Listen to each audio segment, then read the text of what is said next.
And we're going to be talking about a few of the key ideas in his book today, which I think can be pretty life-changing for you guys. So I actually have two books. The Fast Shortcut to Selling for Agency Owners is a quick book for cold calling. So I wonder if you could tell folks, what are the golden hours? I get up around 6 in the morning usually, and I'm done by 11 a.m. Had to work those same hours. I record all my content often like 5 straight hours back to back, and I change shirts so it looks like, Right. Just seeing like 100 videos of me. I want you to elevate, right? So you do have to have a rating system for the tasks that you could do.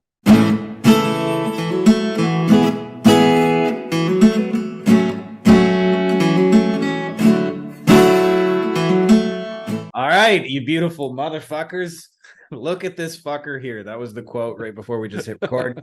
I brought on Jason Kanigan here, who is the author of the new book, which you guys can find on Amazon. I'll put links below for you, called The Fast Shortcut to Selling Agency Services. And Jason's one of those guys that informally, I've been following you probably for like at least a year. And every time you post some shit, I find myself nodding along. That's the ultimate test. Either they say, what is it? Great minds think alike, or feeble minds seldom differ. So we're either idiots together, or we figured out some of the same shit independently. And we're going to be talking about a few of the key ideas in his book today, which I think can be pretty life-changing for you guys. Even though the book is written on getting clients, actually some of the best stuff in there is in productivity. And even though like there's some concepts that aren't like necessarily complex to implement, but man, they're like pretty life-changing because they embrace kind of who and what you really are. So firstly, Jason, thanks for being here and doing this, my man. Sure. Frankie, thank you. So I actually have two books. The Fast Shortcut to Selling for Agency Owners is a quick book for cold calling to start a conversation effectively. And this is where I have found most agency owners who need to get clients, right, fall down and will also get the most impact. Okay. They need to do something that reaches out and starts conversations well with clients, and it needs to be effective so that they get a rest of the call. Doesn't matter how much you know, right? So you get that book if that's what you want to do. This book is called The Fast Shortcut to Productivity for Agency Owners, and it is the newer of the two. And in it, I detail 6 concepts that are mindset shifts, but also technical things. And these are short books, folks. I did not want to write. I'm on the board of advisors of the Operational Excellence Society. I was quoted in Inc. magazine about productivity. I could go on about it for 200 pages. I'm not interested in doing that. Okay, to you. I wanted a 20-page or less book that you could buy, flip through, get tips, search more, implement more, tells you where to go, what to do, what to focus on, that you didn't have to flip through 60 pages going, I know it's that designed to do, not to read and feel good about reading. Exactly. Let's start with one of the ideas in there, because I think this is a game changer for me. And it's probably only been about, I want to say 4 years. So I've been on this agency journey like 16, 17 years.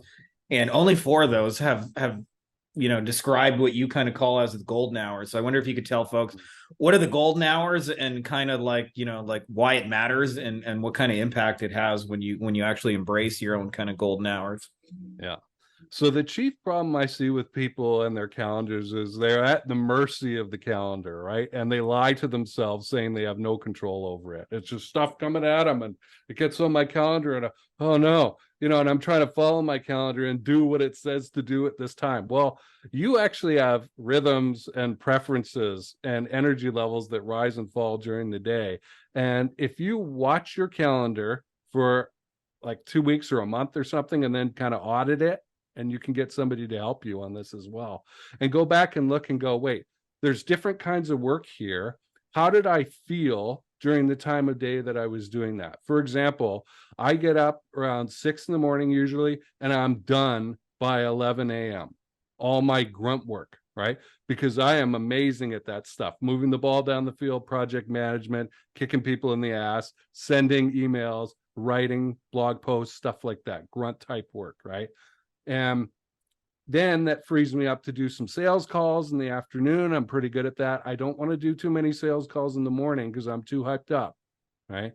And then in the evening, I've been a copywriter for over 25 years. That's the best time for me to be creative and do copywriting, 7 p.m. to midnight, something like that. And so what I learned to do, and what I was quoted in Inc. magazine and Business Insider about, are these golden hours concepts, where you pick the right time to do the right task. Okay. And then if you combine, that's the second idea in this book, if you combine that with batching your tasks, I'm going to do all my writing at the same time. Now you're really getting a powerhouse out of it, rather than this split up, misdirected, start, stop, gear grinding kind of calendar. Yeah. Can I just add on that? Because like, I actually I spent a lot of years where I was living with my girlfriend when I first started this agency business, and it was kind of like at the very early stages, like sleeping on her couch. It was not my most glorious phase of life, where I was I didn't when you see me now and the way I live, like there was definitely humble beginnings, like I said, sleeping on a couch, and all of us kind of have that anti-cheerleader. And so my girlfriend was a school teacher, and she would go to school during the day. And I always felt like because she was at school that I had to work those same hours. And like you said, it was kind of against my golden hours. And I fought it and I fought it and I fought it. And I never really was like super productive, but I just kind of felt like I had to, because, I almost felt guilty that she was going to work and I should be doing something in this time, kind of thing. And I wanted to hang out with her after. It wasn't until I met an entrepreneurial friend of mine who's in our group, Rob, who's probably the most successful real life entrepreneur that I know. We hang out with and, have met up all around the world, kind of thing. And Rob said to me something that was like really profound. He said, I do my best work in the morning. So I try and do like the most important tasks in the morning. And I'm kind of, like low energy in the afternoon. So I like, if there's any grunt work or anything like that left over that needs to be done, I save that for the afternoon. And I just like, I make sure the morning time when I'm most optimized. And I thought about it, and I'm like, I kind of have the opposite rhythm. I'm more of like a night guy than a morning guy. But it was such a simple way to just embrace how you're actually built. Mm-hmm. And it's amazing when you embrace how you're built, like how much more productive you are. As you mentioned, like, you do your best copywriting at night. And if you're not a morning person, and like you're like me, where it takes me an hour just not to be an old grumpy man, like I feel like an 80-year-old man who wants to, get off my lawn and throw food at you, kind of thing. It's like, I spent so many years struggling with that. And the minute like you described it so eloquently with the golden hours, that once you embrace just noticing how you feel and how you're built, you start to optimize around that. And you'll be amazed at like how much easier the business gets, because instead of fighting yourself and trying to work during the day because your girlfriend's a teacher, that you start just, like you said, like, hey, I noticed my best copy happens at night. And so you just do it when it kind of naturally flows. And then the business as a whole kind of feels less forced. Let's expand a little bit upon the batching, because this is a secret that really all the pros do. And I don't really hear enough of this, where, like for us, like when we do content, like I record all my content, like often like 5 straight hours back to back, and I change shirts. So it looks like, right. Just seeing like 100 videos of me in a row. But in reality, we just recorded 100 videos, and it's not as if I've been making, like people say, you make so much stuff, but in reality, just like once a month, I just batch it and throw a bunch of ideas on camera. So I'd love to hear how you're using batching, and how some of the folks listening to this can kind of put this idea into practice, because this is a big one for actually getting massive amounts of shit done. True. Now, I want to caution people. I do not, Frankie, want people to get better at doing low importance work, right? And moving through. I want you to elevate, right? So you do have to have a rating system for the tasks that you could do, and get rid of the ones that are the low dollar ones, and delegate or don't do them at all. Do the ones that are going to have higher impact for you, right? Yeah. But as far as the batching goes, it's important to have a track record. I committed to my Google Calendar back in 2010, 2011, when they were first coming out. I remember I used to have an older app than Google even for calendar, but I made myself a promise. If it was on my calendar at that time, I was going to do it, right? That was really key. And so I've committed to that ever since. And so everything goes into that calendar. You need to have this second brain, like David Allen talks about in Getting Things Done, which is point number 5. Use that book. But you need to have a record of what you did and when you did it, so that you can do that analysis and see how many hours did I actually spend doing this kind of work in total over the last couple of weeks, right? And so what does that mean? Right. So we're doing a little capacity planning here. right? I need to know I spend 5 hours writing emails or something like that, right? Over a week in order to be able to budget my limited time, right? And apply it that way. So do the 2 weeks or so, it's about the bare minimum that I would expect. A month is probably better, for reasons that we'll get into later, the ebb and flow stuff. That you can analyze and go, okay, the total looks like this. Now, if you don't like math and you don't want to do that, hire somebody to do that. I've had that long record of what I did when, right? But I had an assistant who I paid $20 an hour for, a very smart girl, who I assigned that task to. And it was very nice. She came back to me after a few days with a report of, here's the percentages of how you're spending your time, right? And break it down. And I was like, ooh, I didn't have to do anything, right? But this is useful information that I can use to plan my week ahead. Yeah, which as I well think as is also planning very important. team weeks when you're responsible for other people. Like if you don't bring this kind of, hey, what's the high level important work, prioritizing and batching, if you don't bring that to yourself, you're probably not going to bring it to your team. You're probably going to just give them, $2 an hour busy work and then wonder why, like, the needle hasn't been moved.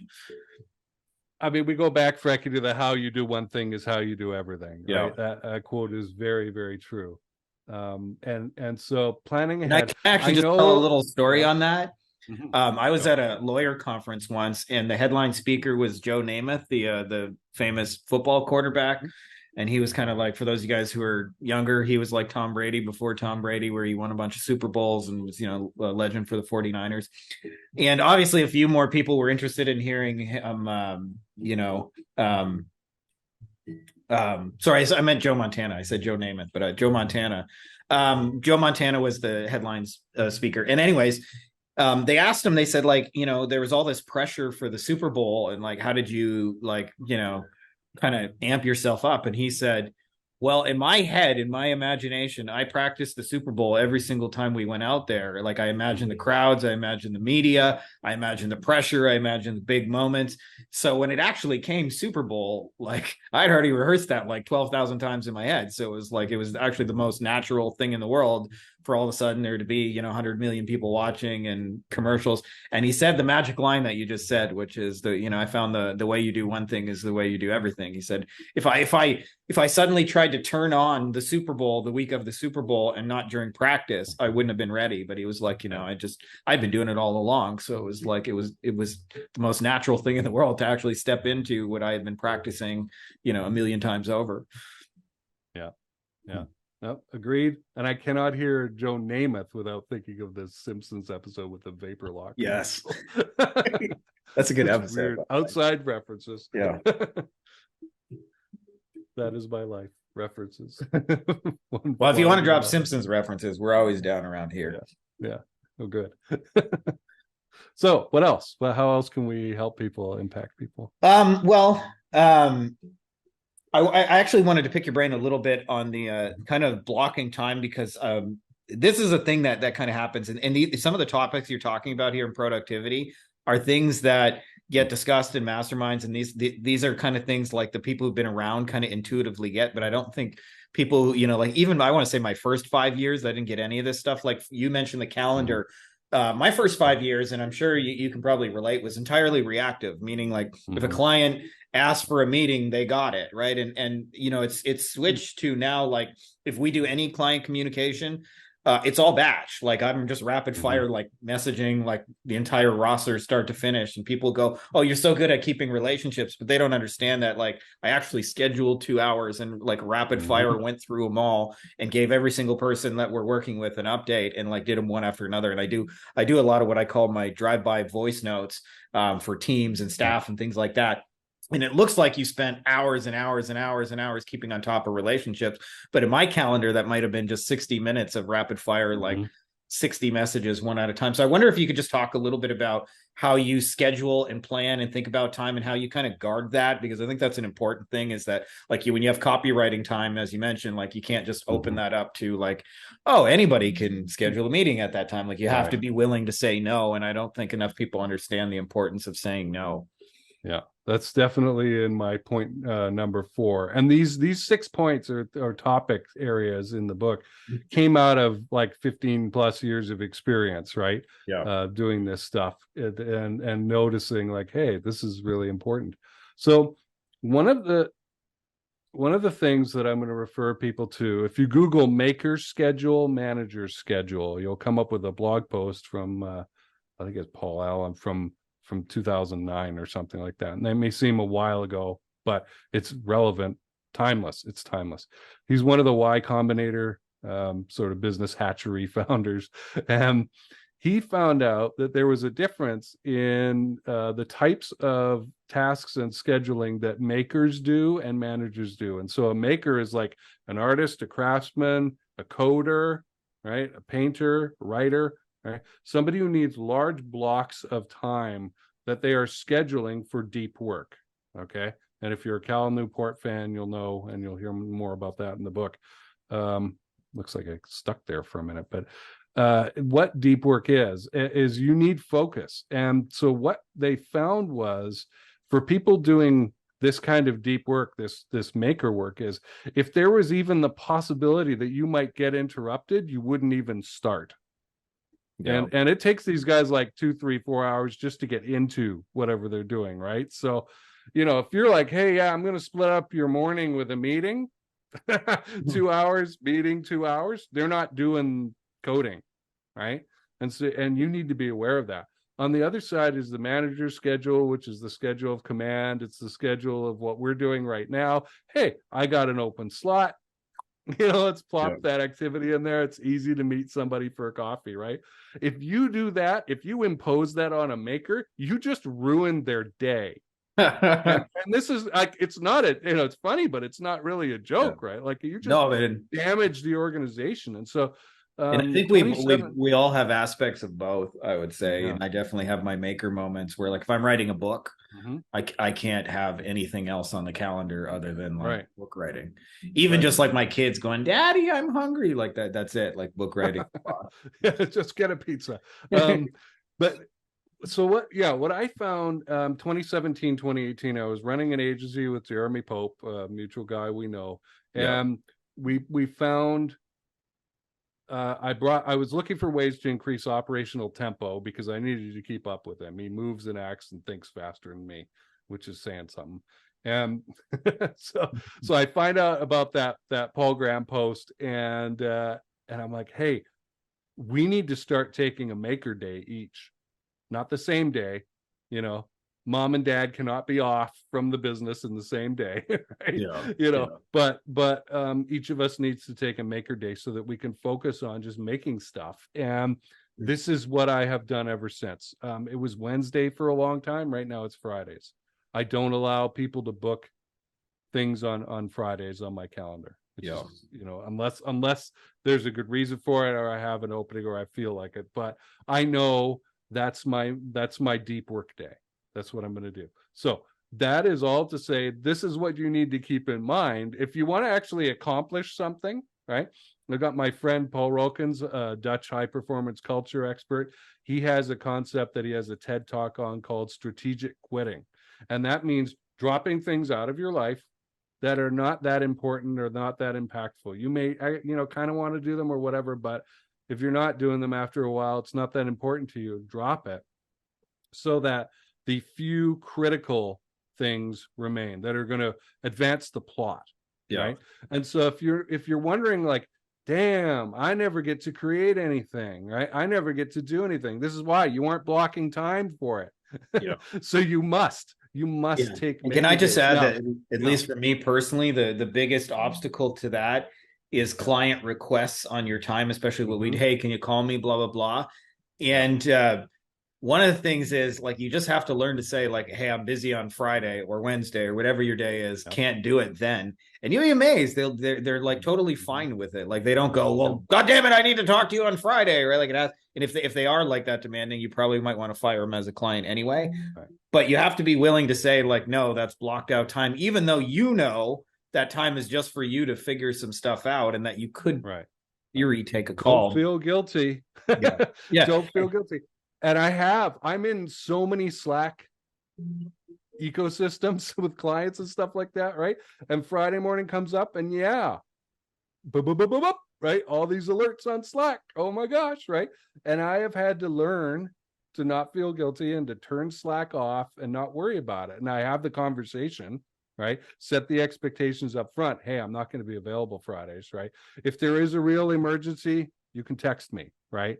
And then I'll know, hey, this is like life or death, and and they're cool with it, right? Everyone who I've ever explained that to has been cool with it. It's like, okay, we do have the bat phone button, that we could use if we have to, and they don't abuse it. And he's going to be out of there. So that I think is really clear. But if you find that you haven't created anything or advanced the plot in a long time and you're just doing the same grindy things over and over, it's because you have not deliberately blocked out deep work and time to do stuff. And this book here will show you how to do this. Our good friend, by the way, I just want to add, Larry Weinstein calls this TPS days, thinking, planning, strategy, and they're just good to take in general. Yeah. We need gelling time.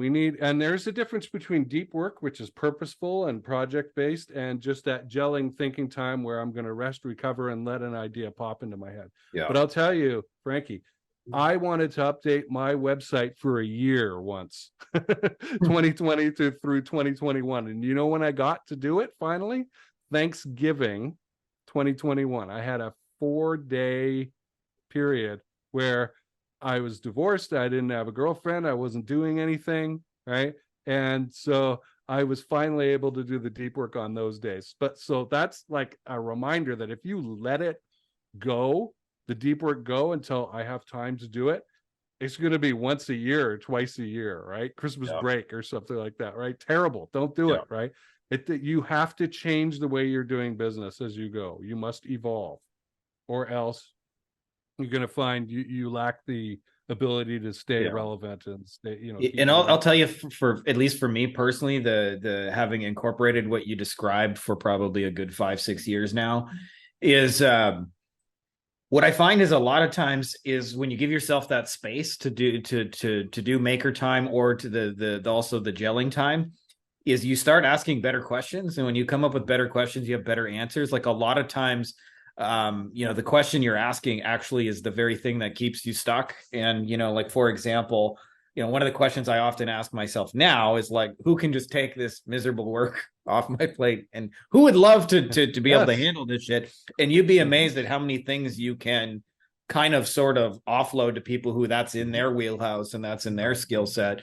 And a lot of times, if you're too busy in the business, you think you have to do everything. You think you have to move every piece, and you get caught up in just grinding. Like I find high ticket service business like that we do are at least in my experience, the easiest businesses to become a grind, because you're so intertwined with your deliverable and you care. And so you want it to most of us care anyway. Not all, there's definitely some psychopath marketers out there that'll just say or do anything to make sales, but most of you guys out there really care and want to do well by people.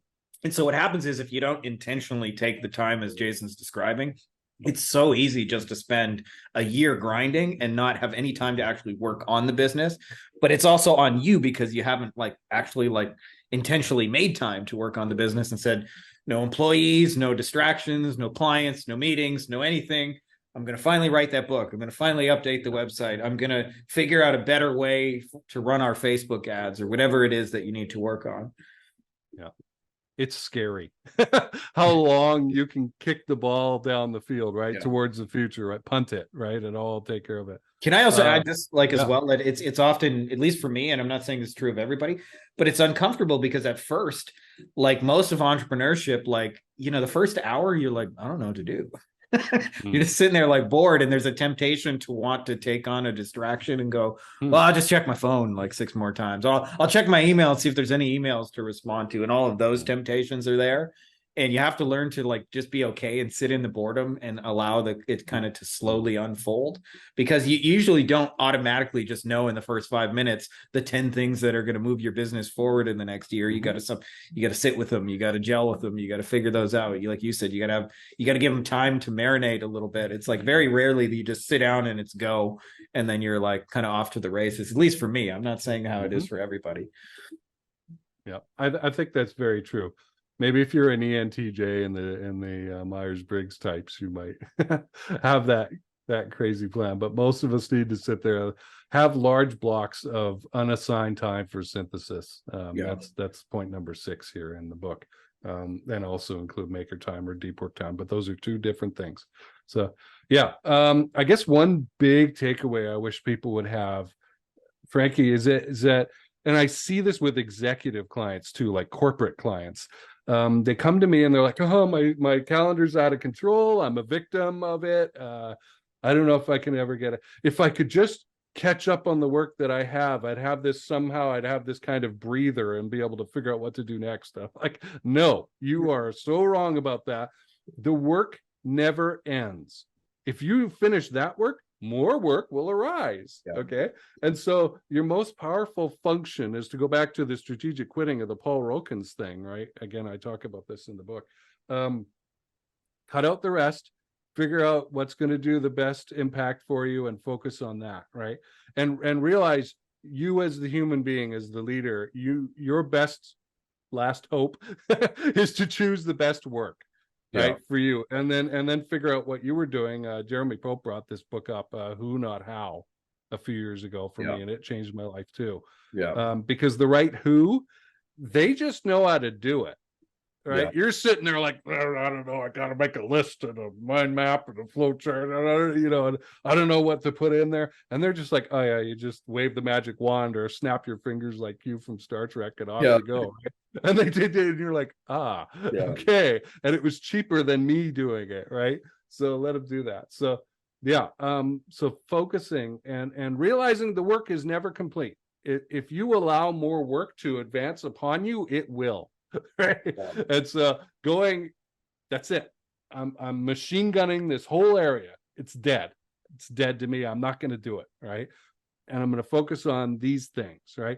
This web redesign or this re-evaluation of how we're doing our ads or something like that. That's going to move the ball down the field. That's going to have impact. That's what I'm going to work on. And not thinking, oh, well, if I just catch up, I'll have a breather and then I'll be able to figure out what to do as next. That's delusion. That's delusion. That's the ultimate delusion. I call it the never-ending to-do list because, as especially people like us, as if you're genuinely working to improve something, you'll always have ideas and things you want to do and updates you want to make. And then there's the fires to put out that come in this kind of business.